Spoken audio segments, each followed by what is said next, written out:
The silence in Charleston's most exclusive ballroom was deafening. 300 of the city's elite sat frozen, champagne glasses suspended mid-air, as William James Sterling III, heir to a real estate empire worth over $2 billion, dropped to one knee before the woman they had all mocked just months earlier. Grace Elizabeth Hartwell stood trembling in a simple blue dress, her calloused hands covering her mouth in shock. The same hands that had scrubbed hospital floors for $12 an hour. The same woman, Vivian Blackwell, and her cruel friends had set up as a joke on a blind date, filming her humiliation for their entertainment. But William's eyes held only love as he opened the velvet box, his voice carrying across the stunned room. "Grace, you taught me that the poorest woman in Charleston has the richest heart I've ever known." The room erupted. Some cheered. Others gasped in horror. But let me tell you how we got here. Leave a like and share your thoughts in the comments along with the city you're watching from now. Let's continue with the story. 3 months earlier, Grace Elizabeth Hartwell's alarm clock screamed at 4:30 a.m., same as it had every morning for the past 8 years. She rolled out of the narrow twin bed in their one-bedroom apartment, her joints aching from yesterday's double shift at Charleston General Hospital. At 26, her hands already bore the permanent calluses of someone who'd been working since she was old enough to hold a mop. "Morning, sunshine," she whispered to the sleeping figure in the hospital bed that dominated their tiny living room. Lily Rose Hartwell, 16 years old with cerebral palsy, stirred slightly but didn't wake. The medical equipment surrounding her bed hummed quietly. A ventilator, monitors, and an IV pole that Grace had learned to navigate around like furniture. Grace had been 18 when she'd walked away from a full scholarship to medical school at Duke University. The social worker had been very clear. If Grace wanted to adopt Lily from the foster system, she needed stable employment and housing. Medical school meant 4 years of uncertainty. Lily couldn't wait. "I may not have much," Grace murmured, adjusting Lily's blanket, "but I have my dignity." It was something her foster grandmother used to say, back when Grace still believed that dignity put food on the table. The commute to Charleston General took 2 buses and an hour. Grace worked in the hospital kitchen preparing meals for patients who ate better than she and Lily did at home. $12 an hour, no benefits, no sick days. But it was honest work, and it kept them together. Meanwhile, across town in the historic district, William James Sterling III stood in his late wife's garden, watching his 8-year-old daughter, Charlotte, sketch the sunrise. Charlie hadn't spoken to anyone outside their immediate family since Margaret's funeral 18 months ago. The doctors called it selective mutism, brought on by trauma. William called it heartbreaking. "Beautiful morning, isn't it, sweetheart?" he said softly. Charlie looked up at him with Margaret's green eyes and nodded, then returned to her drawing. She was brilliant, her IQ tested in the genius range, but she lived in a world that seemed too loud, too fast, too cruel for someone so sensitive. Sterling Properties had been in his family for 4 generations, but William would have traded it all to hear Charlie laugh again. The business practically ran itself now, which gave him more time to focus on what mattered, being the father Charlie needed. Neither Grace nor William knew that their lives were about to collide, orchestrated by someone who wanted to destroy them both. Vivian Ashworth Blackwell stood before her vanity mirror, applying lipstick with the precision of a surgeon. Today was the day she would destroy William Sterling's reputation and teach him the cost of humiliating her family. The plan had taken months to orchestrate, but revenge, she'd learned, was a dish best served with witnesses. "Sarah, darling," she purred into her phone, "you did confirm William will be at Magnolia Gardens tonight? Wonderful. And you told him it was for the children's charity auction? Perfect." She ended the call and smiled at her reflection. Sarah Mitchell, ever the naive socialite, had no idea she was being used as bait. The truth was, there was no charity auction. Vivian had reserved the private dining room at Charleston's most exclusive restaurant, positioned her closest friends at strategic tables, and arranged for discreet filming. The target wasn't just William, it was the pathetic little nobody she'd chosen as his date. Grace Elizabeth Hartwell. Hospital kitchen staff, foster child, everything Vivian despised about Charleston's changing social landscape. The city was becoming too tolerant, too inclusive. Old families like the Blackwells were being pushed aside by new money and liberal sensitivities. It was time to remind everyone where they belonged. Vivian's phone buzzed. A text from her accomplice at the hospital. Grace is on her way. Told her a wealthy donor specifically requested to meet her about her sister's condition. She bought it completely. The pieces were falling into place beautifully. William would arrive expecting to support a charity for disabled children. Grace would arrive thinking she was meeting a potential benefactor for Lily's medical expenses. When they realized they'd been set up, the humiliation would be delicious, and all of Charleston's elite would witness William Sterling's poor judgment in both business and romance. But this wasn't really about William. This was about justice for what his family had done to hers. Grace stepped off the bus at Meeting Street, clutching her small purse tightly. Inside was every dollar she had left after this month's rent and Lily's medications, $23.47. The hospital's charity coordinator had been vague about the details, only saying that a prominent Charleston philanthropist wanted to discuss Lily's case privately. She'd borrowed a dress from Mrs. Rodriguez, their elderly neighbor who'd taken pity on them more times than Grace could count. The navy blue dress was too big in the bodice and too short in the hem, but it was clean and respectable. Grace had spent her lunch break washing her hair in the hospital restroom sink and braiding it into something presentable. Magnolia Gardens restaurant looked like a palace to Grace. Uniformed valets, crystal chandeliers visible through floor-to-ceiling windows, and the kind of cars parked outside that cost more than she'd made in her entire life. For a moment, she almost turned around. People like her didn't belong in places like this. But then she thought of Lily, who'd asked that morning why her legs hurt so much. The doctors had explained that Lily's condition was deteriorating. Without surgery, she might never walk again. The experimental procedure cost $200,000, money Grace would never have, no matter how many double shifts she worked.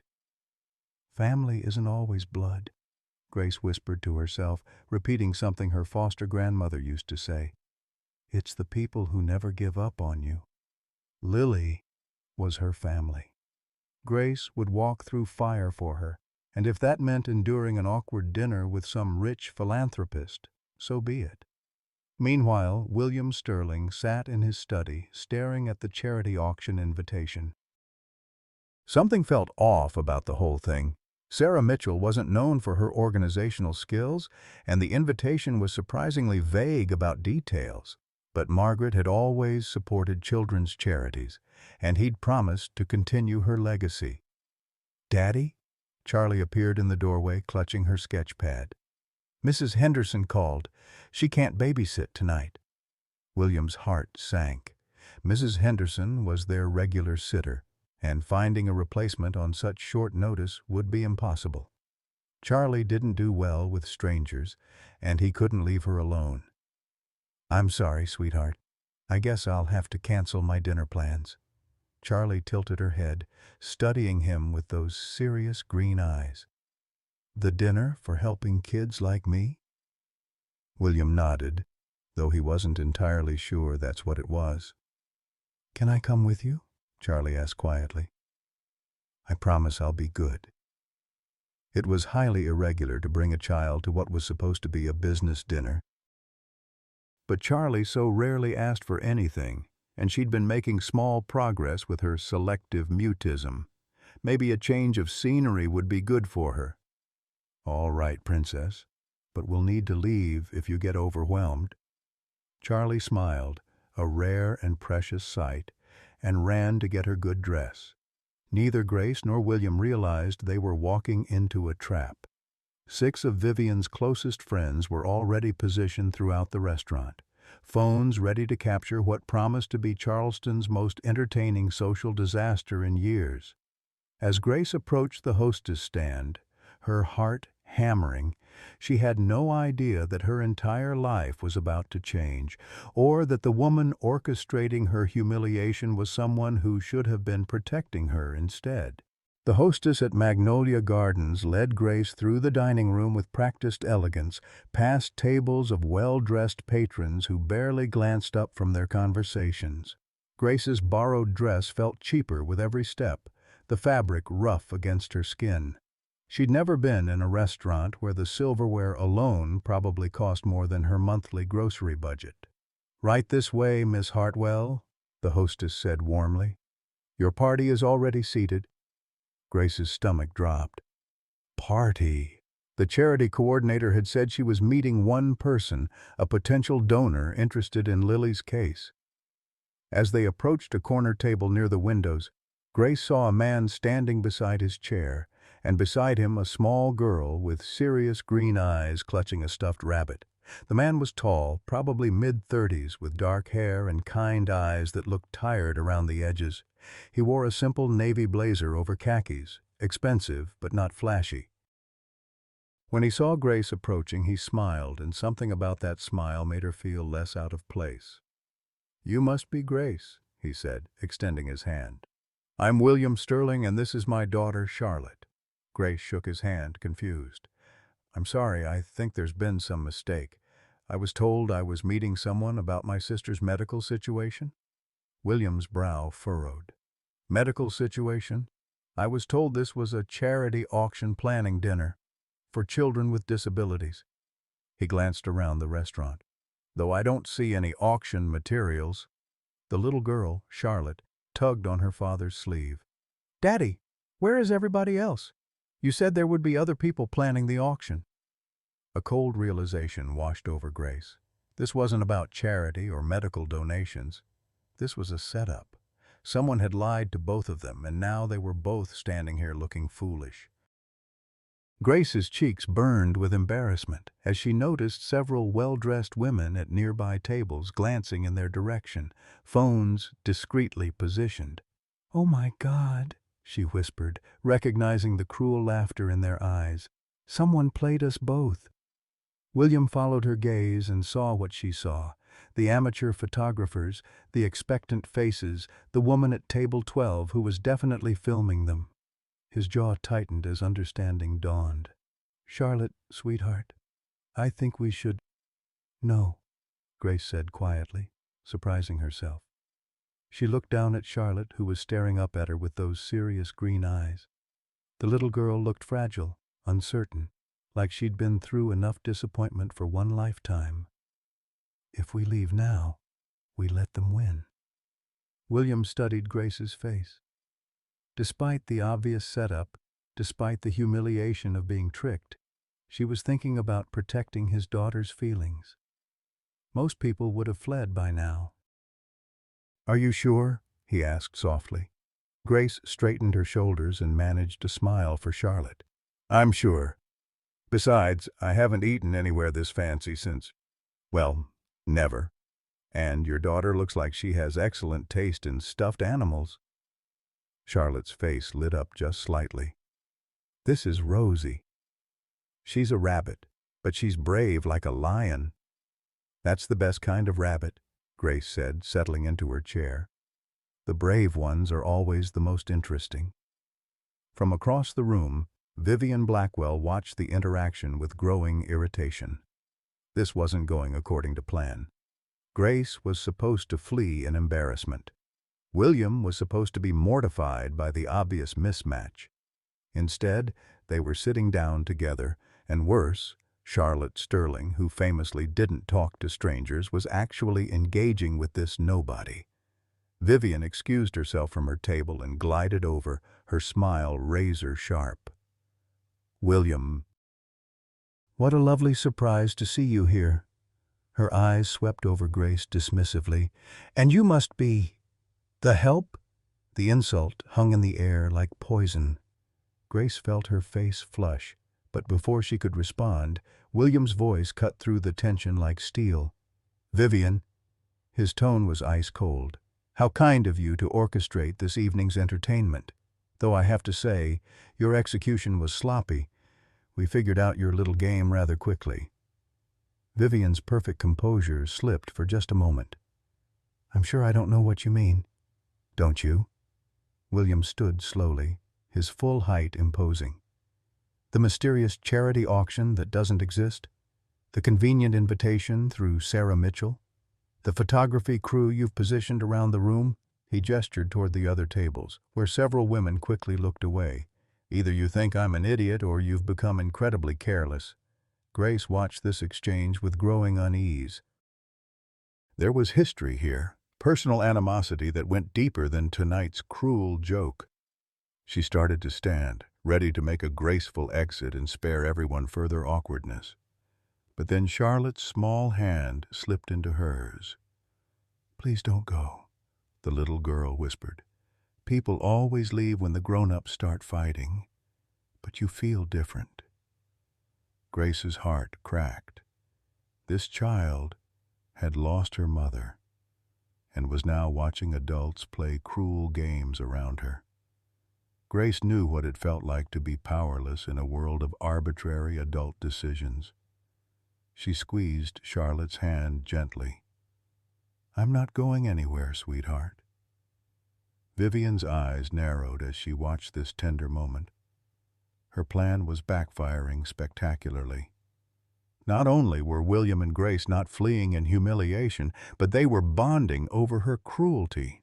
Worse, other diners were beginning to notice the commotion, and the sympathy was clearly shifting toward the victims rather than the perpetrator.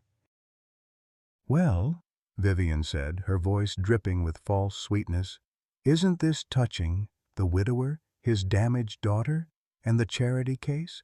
Like a modern-day fairy tale." She leaned closer to Grace. "Just remember, sweetheart, fairy tales aren't real, and men like William don't actually marry the help." The cruelty of the words hit Grace like a physical blow, but it was Charlotte's sharp intake of breath that sealed Vivian's fate. William's face went from cold to volcanic. "Get away from my table," he said quietly, but every person within 10 feet could hear the danger in his voice. "Get away from my daughter, and if you ever speak about her again, I will destroy you." Vivian paled, finally understanding that she'd gone too far. She retreated to her table, but the damage was done. The entire restaurant was now watching, and the story they were seeing wasn't the one she'd intended to tell. Grace looked around at the faces staring at them, some curious, some sympathetic, some hungry for drama. This was supposed to be her moment of maximum humiliation. Instead, she felt something unexpected. She felt protected. The viral video appeared online within hours of that disastrous dinner. By morning, #CharlestonGoldDigger was trending across social media, and Grace's face was plastered across gossip blogs with headlines like "Hospital Worker Targets Grieving Widower" and "Single Dad CEO Falls for Obvious Scam." The edited footage was masterfully cruel. It showed Grace approaching William's table with what appeared to be calculated seduction, lingering shots of her touching Charlotte's hand, and William's protective response to Vivian edited to look like romantic jealousy. The narrative was clear. A desperate woman had manipulated a vulnerable man and his traumatized daughter for financial gain. Grace discovered her newfound infamy when she arrived at Charleston General for her morning shift. The security guard at the employee entrance, usually friendly, wouldn't meet her eyes. In the locker room, conversations stopped when she walked in. By the time she reached the kitchen supervisor's office, Grace already knew what was coming. "I'm sorry, Grace," Mrs. Patterson said, unable to look directly at her. "The administration received several complaints about your extracurricular activities. There's a morality clause in your employment contract. I have to let you go." "Morality clause?" Grace's voice was barely a whisper. For going to dinner? For targeting a prominent board member's family for personal gain. The hospital can't afford the negative publicity. Mrs. Patterson slid a final paycheck across the desk. I'm truly sorry. You were one of our best workers. Grace walked out of Charleston General in a daze, carrying her personal belongings in a plastic bag. 8 years of steady employment, gone. No references, no unemployment benefits. She'd been fired for cause, and Lily's medical bills were due at the end of the week. Meanwhile, across town, William Sterling was conducting his own investigation. He'd hired Marcus Webb, Charleston's most discreet private investigator, within an hour of seeing the viral video. The video was professionally edited, Marcus reported during their morning meeting. Whoever did this had resources and planning. This wasn't some spur-of-the-moment prank. What about Grace Hartwell? What's her real story? Marcus consulted his notes. Born Grace Elizabeth Blackwell in 1998. Parents died in a car accident when she was 8. Went into foster care with her younger sister Lily, who had sustained brain injuries in the same accident. Grace aged out of the system at 18 but fought for 2 years to adopt Lily as her legal guardian. William's attention sharpened. Blackwell? As in the Blackwell family? Old Charleston money, yes. But here's where it gets interesting. Marcus leaned forward. Grace was offered a full scholarship to Duke Medical School in 2017. Full ride, guaranteed residency placement. She turned it down. Why? To adopt Lily. The state required stable employment and housing. Medical school meant 4 years of uncertainty. Grace chose her sister instead. Marcus flipped through more pages. She's been working double shifts at the hospital ever since, paying for Lily's care out of pocket. No insurance claims, no charity applications, no family support. She's been doing this completely alone. William felt something twist in his chest. Grace had sacrificed her entire future for a disabled foster sister. And last night, Vivian had called her a gold digger. There's more, Marcus continued. Grace qualified for a $50,000 settlement from the car accident that injured Lily. She refused it. Refused it? Why? Because accepting it would have required her to admit partial fault for the accident. If she'd been found even 1% liable, it could have affected Lily's future care options. So she walked away from the money to protect her sister's medical rights. William stared out his office window at Charleston's skyline. Everything he thought he knew about last night was wrong. Grace wasn't a gold digger. She was a woman who'd repeatedly chosen love over money, sacrifice over comfort. Sir? Marcus prompted. There's one more thing, about Vivian Blackwell. What about her? She's Grace's cousin. Grace is the granddaughter of Harrison Blackwell, Vivian's great-uncle. When Grace's parents died, the family refused to take in the children. Too much scandal, they said. Bad for the family reputation. The pieces clicked into place with sickening clarity. Vivian hadn't just orchestrated a cruel prank. She'd deliberately humiliated her own family member. A family member the Blackwells had abandoned as a child. Back in her tiny apartment, Grace sat beside Lily's hospital bed, staring at the eviction notice that had been taped to their door. 3 days to pay or quit. Lily's medication costs had already drained their savings, and without Grace's income, they had no way to make rent. Gracie? Lily's voice was weak but alert. Why are you home so early? Grace forced a smile. Just got the day off, sweetie. How are you feeling? Dizzy, and my legs hurt more than yesterday. Lily struggled to sit up, her movements jerky and uncoordinated. The medicine isn't working as well anymore, is it? Grace's heart clenched. Lily's condition had been slowly deteriorating for months. The doctors had explained that without the experimental surgery, her mobility would continue to decline. Eventually, she might lose the ability to move her arms as well as her legs. We'll figure something out, Grace whispered, smoothing Lily's hair. "We always do." But privately, Grace was terrified. With no job, no references, and now a viral video following her name online, who would hire her? And even if she found work immediately, Lily needed her medication doses increased, something they couldn't afford even when Grace had been employed. Her phone buzzed with a text from an unknown number. "This is William Sterling. Could we talk? I think you deserve to know the truth about last night."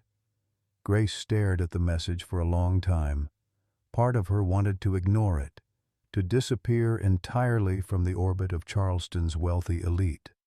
But another part, the part that remembered Charlotte's small hand in hers, was curious about what truth he meant. She typed back, "I'm listening." William arrived at Grace's apartment building in North Charleston 20 minutes after her text response. The contrast between her neighborhood and his own was stark. Cracked sidewalks, peeling paint, windows protected by security bars. But he'd grown up visiting construction sites with his father, and poverty didn't intimidate him. Injustice did. Grace met him at the building's entrance, her face guarded. In daylight, without the restaurant's dim lighting, William could see the exhaustion etched around her eyes, the way her clothes hung loose on her frame. This was a woman who'd been carrying an impossible burden for far too long. "Thank you for agreeing to see me," he said quietly. "I know today has been difficult." Grace laughed, but there was no humor in it. "Difficult is one word for it. I lost my job this morning because of that video. We have 3 days to come up with rent money or we're homeless." "I'm sorry. This is my fault." "How is it your fault?" "You didn't know about the setup either." William hesitated. "Can we sit down? There are things you need to know about last night. About Vivian. About why she targeted you specifically." They found a bench in the small courtyard between apartment buildings. Grace sat with her hands folded tightly in her lap, bracing herself for whatever revelation was coming. "I hired a private investigator this morning," William began. "I needed to understand what really happened. Grace, do you know your family history, your birth family?" "My parents died when I was 8. Car accident. Lily and I went into foster care." Grace's voice was matter of fact, but William caught the slight tremor. "Why?" "Your maiden name was Blackwell. You're part of one of Charleston's oldest families. Vivian is your cousin." The words hit Grace like a physical blow. She stared at William, searching his face for any sign that this was some kind of cruel joke. "That's impossible. If I had family, they wouldn't have let us." "They knew," William said gently. "When your parents died, the Blackwell family made a conscious decision not to take you and Lily in. They were concerned about scandal, about protecting their reputation." Grace stood abruptly, pacing away from the bench. "You're telling me that woman who humiliated me last night, who destroyed my life today, is my family? And she knew who I was the whole time?" "I'm afraid so. But Grace, there's more you need to know about yourself." William pulled out the investigator's report. "You turned down a full scholarship to Duke Medical School to adopt Lily. You refused a $50,000 settlement to protect her future care. You've been working double shifts for 8 years, paying for everything out of pocket. So you're not a gold digger or a charity case. You're one of the most selfless people I've ever encountered. And Vivian destroyed your reputation because she was afraid of what you represent." Grace stopped pacing, her back still to William. "What do you mean?" "You chose love over money, family over opportunity, sacrifice over comfort. Everything the Blackwell family claims to value, you actually live. You're what they pretend to be." William stood, moving closer but not crowding her. "Vivian didn't humiliate you because you're beneath her social class. She humiliated you because you're above it." The words hung in the air between them. Grace turned slowly, tears threatening to spill over. "It doesn't matter now.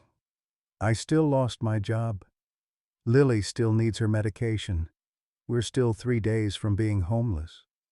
Actually, William said carefully, there might be a solution to that, but you're not going to like it. What kind of solution? You could work for me. Sterling Properties has a community outreach position that's been vacant for months. The pay is good, the benefits are excellent, and Lily would qualify for our family health plan. Grace's eyes narrowed. Charity?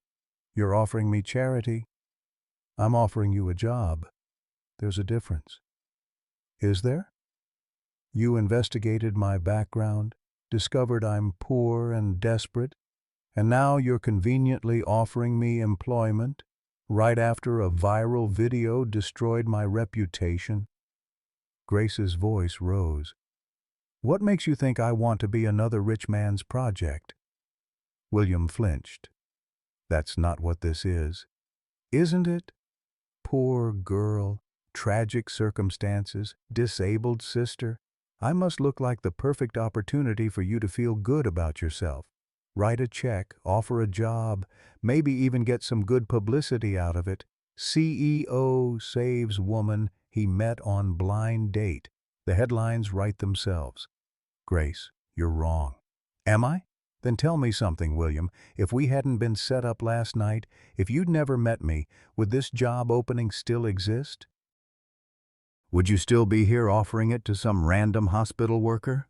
The question hit its mark because they both knew the answer. William's silence stretched too long, and Grace nodded bitterly. That's what I thought. She started walking toward her building. Thank you for the information about my family, and thank you for the job offer, but I don't need your pity. It's not pity, William called after her. It's, what? Love? Grace turned back, her voice breaking. You don't even know me. You know my sad story, my noble sacrifices, my tragic circumstances. But you don't know me. She was right, and William knew it. But watching her walk away felt like losing something precious before he'd even had a chance to understand what it was. As Grace climbed the stairs to her apartment, she heard Charlotte's voice from their dinner the night before. People always leave when the grown-ups start fighting. Maybe William wasn't leaving, but Grace was. Because sometimes walking away was the only way to protect your heart from breaking completely.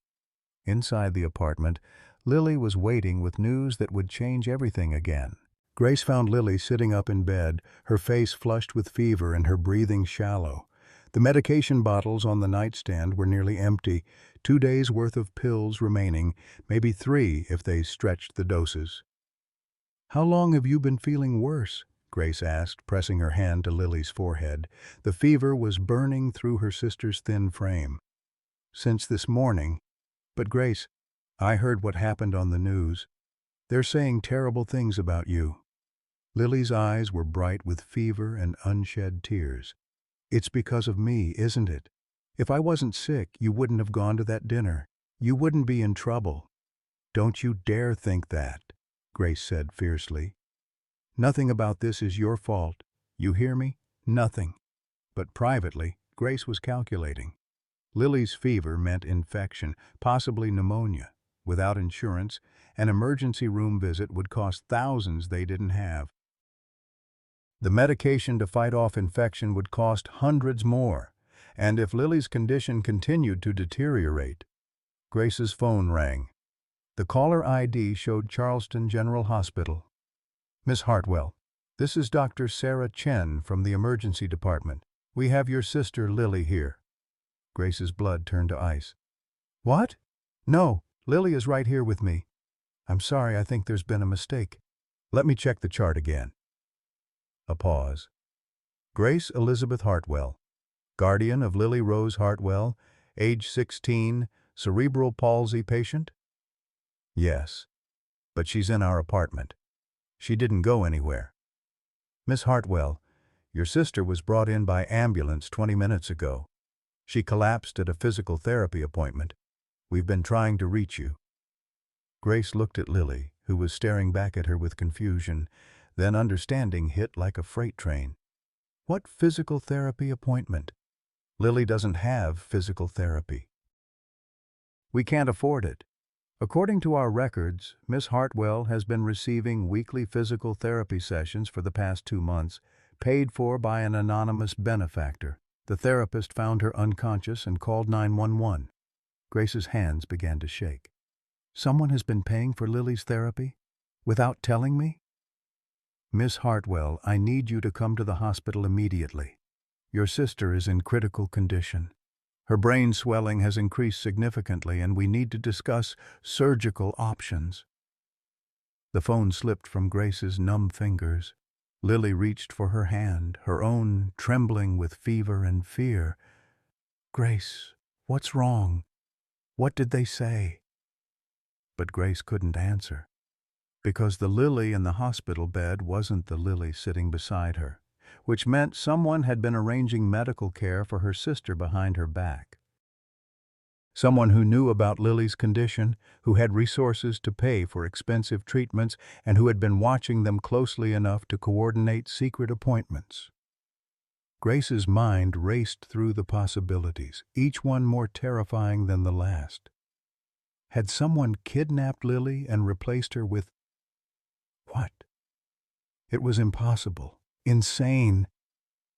But the evidence was right in front of her. Grace, you're scaring me, Lily whispered. Grace looked at her sister. This sister really looked at her. The facial features were right. The voice was right. Even the small scar on her chin from a childhood fall was exactly where it should be. But something was different. Subtle, but wrong. Lily, what's my middle name? Elizabeth, Grace Elizabeth Hartwell. What was the name of our first foster family? Lily hesitated for just a moment too long. The Johnsons? It had been the Washingtons. Grace's blood turned to ice. Who are you? Grace whispered, backing away from the bed. The girl who looked like Lily smiled, and suddenly her expression was completely different. Older, calculating, cruel. I'm disappointed, Grace. I thought it would take you longer to figure it out. Grace's mind struggled to process what was happening. Where is my sister? Where is the real Lily? Safe, for now. The fake Lily sat up straighter, her supposed weakness disappearing. Though I'm afraid her condition is quite serious. Brain swelling, the doctor said, could go either way. You're insane. This is impossible. How did you... Oh, Grace, sweet, naive Grace, did you really think last night was the beginning? I've been planning this for months. The blind date was just the opening act. Grace lunged for her phone to call 911, but the fake Lily was faster than any cerebral palsy patient could be. She grabbed Grace's wrist with surprising strength. I wouldn't do that if I were you. You see, right now, I'm the only one who knows where the real Lily is. And her condition is quite fragile. Any stress, any excitement, any interruption in her care? The girl shrugged. Well, brain injuries can be so unpredictable. What do you want? I want you to stay away from William Sterling. I want you to refuse any help he offers. I want you to disappear from Charleston society completely. The girl's voice was calm, almost conversational. Do that, and Lily gets the surgery she needs. She recovers. You both live happily ever after in whatever little hovel you can afford. And if I don't? The fake Lily smiled again, and Grace saw madness dancing in her eyes. Then you'll be attending a very sad funeral next week. Such a tragedy. Young disabled girl dies because her sister was too proud to accept help from generous benefactors. Grace's world tilted on its axis. Everything she thought she knew about the past 24 hours was a lie.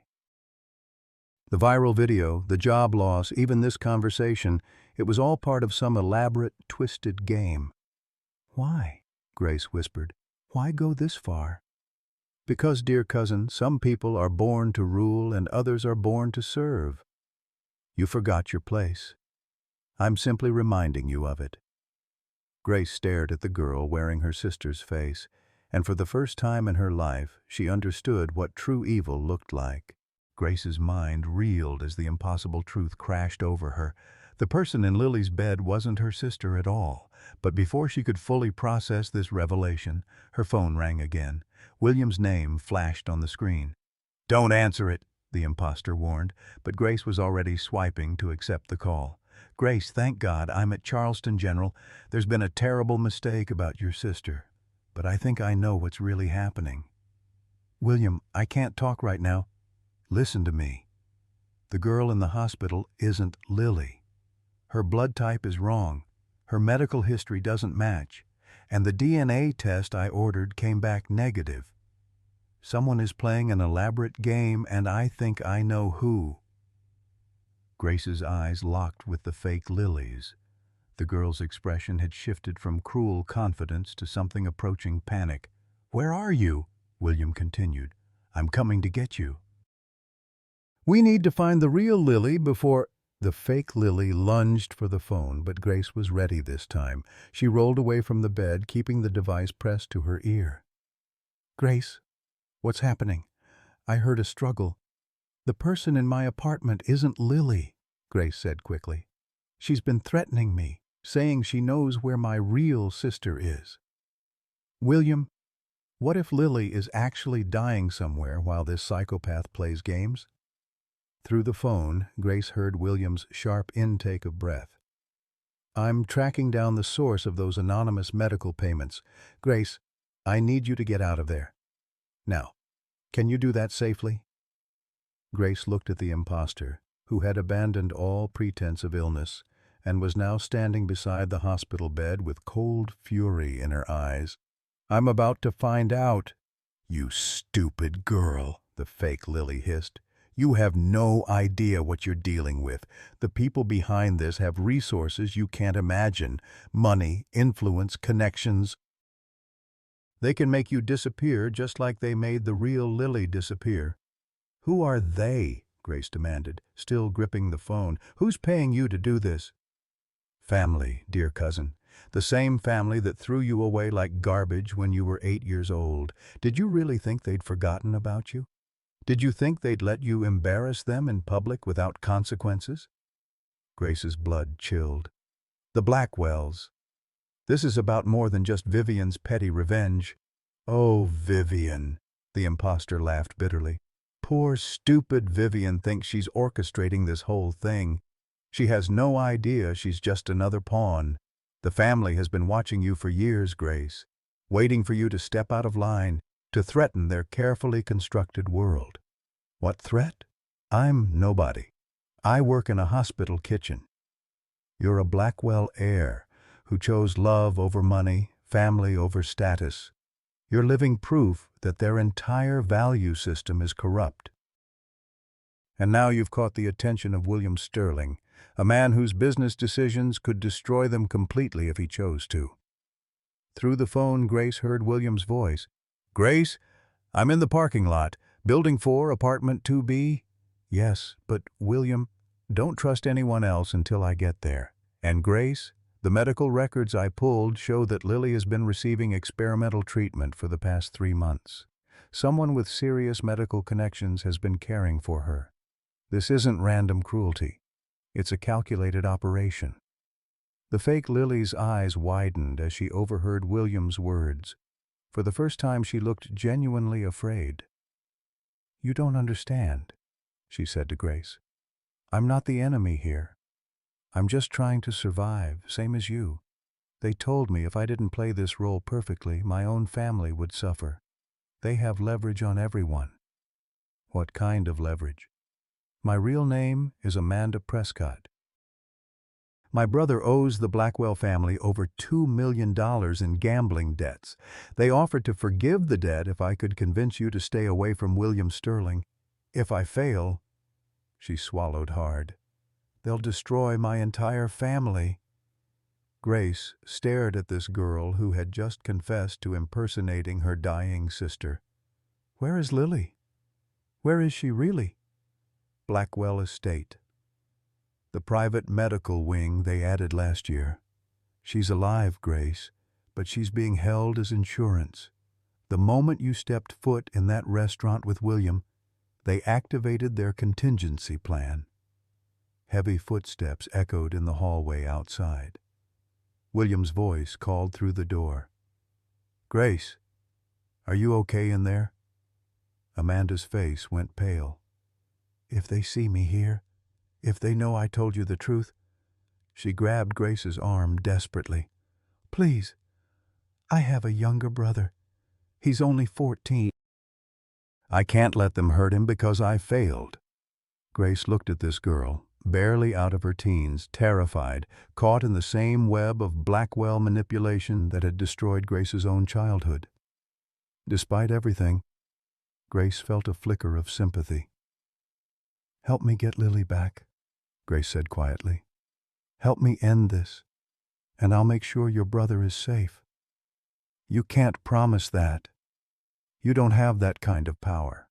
"No," Grace agreed. "But he does." She nodded toward the door where William was waiting. "And so do the people who care about justice more than they care about money." Amanda stared at Grace for a long moment, then slowly nodded. "The Blackwell estate has a private security system, but I know the codes. They gave them to me in case I needed to bring you there for the final phase of their plan." "What was the final phase?" "They were going to make you choose Lily's life or William and Charlotte's safety. They have plans for the Sterling family, too."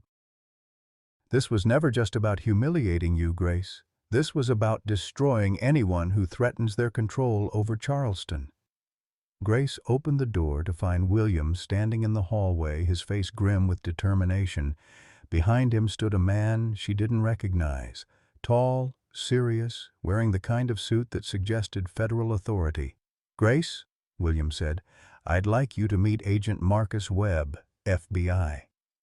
It turns out the Blackwell family's activities have attracted some very serious attention from some very serious people. Agent Webb stepped into the apartment, his trained eyes immediately assessing the situation. Amanda Prescott sat frozen on the hospital bed, her face pale with terror, as the full weight of federal involvement became clear.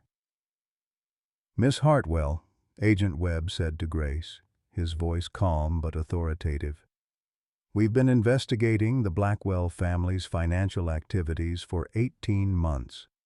What started as a money laundering investigation has uncovered something much larger, a criminal enterprise involving kidnapping, extortion, and conspiracy." Grace's legs felt weak. "How long have you known about Lily?" "We've been monitoring unusual medical transfers and payments for weeks.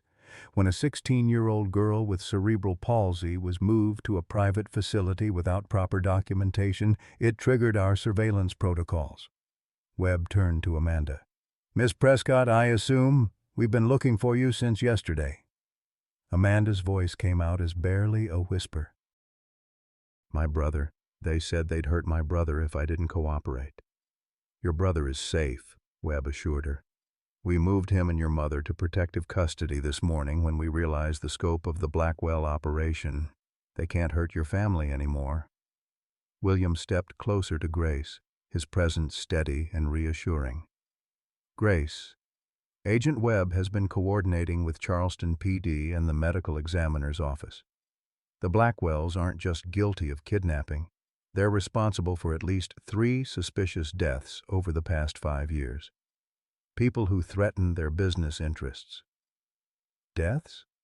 Grace's voice cracked. "You mean they've killed people?" "We believe so," Webb confirmed. "The pattern is always the same: financial pressure, social humiliation, then an accident or suicide when the victim doesn't comply. You refusing William's job offer likely triggered their final protocol." Amanda suddenly spoke up, her voice urgent. "They're moving her tonight. Lily, I overheard Harrison Blackwell on the phone this morning. He said the patient was becoming too much of a liability and needed to be relocated permanently." The euphemism hit Grace like a physical blow. Relocated permanently could only mean one thing. "Where?" Webb demanded. "Where are they taking her?" I don't know the destination, but the transport is scheduled for midnight. They're using a private ambulance service, Coastal Medical Transport. It's one of their subsidiary companies. Webb was already on his radio, calling in the location and requesting immediate backup. But Grace could see the calculation in his eyes. They were running out of time. There's something else, Amanda continued, her words tumbling out in a rush. The whole family is involved. Harrison Blackwell, his sons Marcus and David, even some of the city council members. They've been using their charity foundation as a front for money laundering, and anyone who gets too close to the truth. She shuddered. William's face had gone pale. Charlotte, if they're willing to kill to protect their operation, and I've been publicly associated with this investigation. As if summoned by his fear, William's phone rang. The caller ID showed his housekeeper, Mrs. Rodriguez. Mr. Sterling? Thank God you answered. Miss Charlotte is missing. I went to check on her after her afternoon snack, and her room was empty. The window was open, and there was a note on her bed. William's hands shook as he put the call on speaker. What does the note say? It says, "Fair trade. The cousin for the daughter. Midnight at Magnolia Pier. Come alone or both girls die." The room fell silent except for the sound of Grace's sharp intake of breath. The Blackwells had just escalated from kidnapping to child endangerment, and they were using both Lily and Charlotte as bargaining chips. Agent Webb was already coordinating a tactical response, but Grace could see the terrible arithmetic of the situation. Even with FBI involvement, a rescue operation at night with 2 hostages had enormous potential for tragedy. "I have to go," Grace said quietly. "They want me, and I'm not going to let 2 innocent children pay for my family's crimes." "Absolutely not," William said immediately. "Grace, they've already killed people. If you show up at that pier, you're not coming back. And if I don't, Lily and Charlotte are dead anyway." Grace looked at Amanda, who was watching this exchange with growing horror. "You said you knew the security codes for the Blackwell estate. Is there another way in?" Amanda nodded slowly. "There's a service entrance through the old carriage house. They use it for discreet deliveries."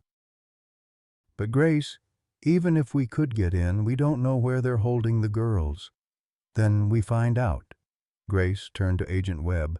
"How long would it take to get a warrant for the Blackwell estate? With probable cause for kidnapping and endangering children? 20 minutes. But they'll see us coming, and if they panic, then we don't give them time to panic." Grace's voice carried a strength that surprised everyone in the room, including herself. "We go in quiet, we find the girls, and we end this tonight." William stared at her. "Grace, you're talking about walking into a nest of killers. These people destroyed your childhood, stole your sister, and ruined your life. You don't owe them a confrontation." "You're right," Grace said softly. "I don't owe them anything, but I owe Lily everything. And Charlotte?" She looked at William, seeing the fear and love warring in his eyes. "Charlotte called me Angel Lady at dinner last night. No one has ever called me that before. If there's a chance I can save her, I have to try." Agent Webb studied Grace's face, recognizing the kind of determination that couldn't be argued with. "Miss Hartwell, if you're serious about this, we do it by the book. Full tactical support, coordinated entry, and you follow our lead every step of the way." Grace nodded. "Whatever it takes." William reached for her hand. "Then I'm going with you." "William, no. If something happens to both of us, Charlotte loses everyone. And if something happens to you, Charlotte loses the first person she's trusted since her mother died." William's grip tightened. "We're in this together, Grace. All of us." As Agent Webb began outlining the tactical plan, Grace realized that after years of facing everything alone, she finally had people willing to stand with her. The Blackwells had underestimated her before. They'd assumed she was just another victim to be controlled and discarded. They were about to learn how dangerous it could be to threaten the people a Blackwell woman chose to love. The night air at Magnolia Pier carried the scent of salt and jasmine, deceptively peaceful for what was about to unfold. Grace crouched behind a shipping container with Agent Webb's tactical team, watching the shadows move across the old wooden dock. In the distance, she could see the outline of a black sedan and what appeared to be two small figures sitting on a bench near the water's edge. Visual confirmation on both targets, came the whispered report through Webb's earpiece. Two juveniles, appears to be conscious and mobile, three adults in defensive positions around the perimeter. Grace's heart hammered as she recognized the smaller figure's distinctive silhouette, Charlotte, still clutching what looked like her stuffed rabbit. Beside her sat another figure that had to be Lily, though from this distance Grace couldn't make out details of her condition. "Remember," Webb murmured, "we wait for Harrison Blackwell to show himself. He's the head of this operation, and we need him in custody before we move on the children." Through her earpiece, Grace heard William's voice from his position on the opposite side of the pier. "Charlotte's moving. She's standing up. Wait. She's walking toward the water." Grace's blood turned to ice.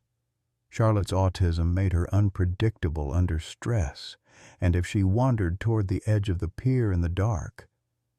"We can't wait any longer," Grace whispered urgently to Webb. "That little girl doesn't understand what's happening. She could fall in the water or panic and run. Miss Hartwell, I need you to stay in position until..." Grace was already moving. Years of sneaking around foster homes had taught her how to move silently, and her desperation gave her courage she'd never known she possessed. She slipped between the shipping containers, staying low, working her way toward the bench where Lily waited. As Grace drew closer, she could hear Charlotte's frightened voice. "Lily, why won't anyone tell us where my daddy is? The man said he was coming. But it's been so long." "I don't know, sweetie," Lily's weak voice responded. "But Grace will come for us. She always comes for me." The simple faith in her sister's voice nearly broke Grace's composure. She crept closer, close enough now to see that both girls appeared unharmed, but were obviously terrified and exhausted. A footstep crunched on gravel behind her. Grace spun around to find herself face to face with Harrison Blackwell himself, a tall, silver-haired man in his 70s who should have looked like a distinguished grandfather but instead radiated cold menace. "Grace Elizabeth Blackwell," he said softly, his voice carrying the cultured Charleston accent that had once meant safety and belonging to her. "You've grown into quite the troublemaker, haven't you?" "Let the children go," Grace said, surprised by the steadiness of her own voice. "Your fight is with me. My fight is with the corruption of everything this family has built over 2 centuries. Harrison's eyes glittered with fanatical conviction. "You represent everything wrong with modern society, the elevation of sentiment over sense, the rewarding of failure over achievement. I represent a threat to your criminal empire." "There's a difference," Harrison smiled coldly. "You represent chaos, my dear, the breakdown of natural order. When I learned that William Sterling was interested in you, I knew we had to act decisively. Men like Sterling control the economic future of this city. They cannot be allowed to make decisions based on misguided emotional attachments." From the shadows, Grace heard the subtle movement of the FBI tactical team closing in. She needed to keep Harrison talking just a little longer. "So you kidnapped 2 children to prove your point about order and sense. I'm protecting the future of Charleston from people like you who would drag it down into poverty and mediocrity." Harrison's voice rose slightly, revealing the passion beneath his cold exterior. "The Sterling family controls billions in development projects. Your influence over William could destroy decades of careful planning." "What planning?" "The gentrification of the historic district, the removal of undesirable elements from prime real estate areas. Projects that will make Charleston the crown jewel of the New South. Harrison's eyes blazed with zealous purpose. You and people like you are obstacles to progress. In that moment, Grace understood the true scope of the Blackwell family's corruption. This wasn't just about personal revenge or family pride. It was about social engineering on a massive scale, using wealth and influence to reshape Charleston according to their vision of who deserved to belong. Now, Harrison continued, pulling a gun from his jacket, you're going to walk to the end of the pier with me, and we're going to settle this family business once and for all. Message for seniors. Sometimes life tests us when we least expect it. When we think we've found peace, when happiness seems within reach, when family finally feels real again. Grace's story reminds us that true strength isn't about having money or status, but about choosing love over fear, standing up for what's right even when it's dangerous, and never giving up on the people who matter most. At any age, we can still be heroes in someone else's story. We can still choose courage over comfort, sacrifice for those we love, and prove that a rich heart matters more than a rich bank account. Family isn't always blood. Sometimes it's the people who show up when the world falls apart, who see our worth when others see our flaws, who believe in us when we can't believe in ourselves. Discussion questions. Have you ever had to choose between your own safety and protecting someone you love? What moment in your life taught you the most about what real family means? Please share your thoughts in the comments below. Your stories of courage and love inspire others who might be facing their own difficult choices.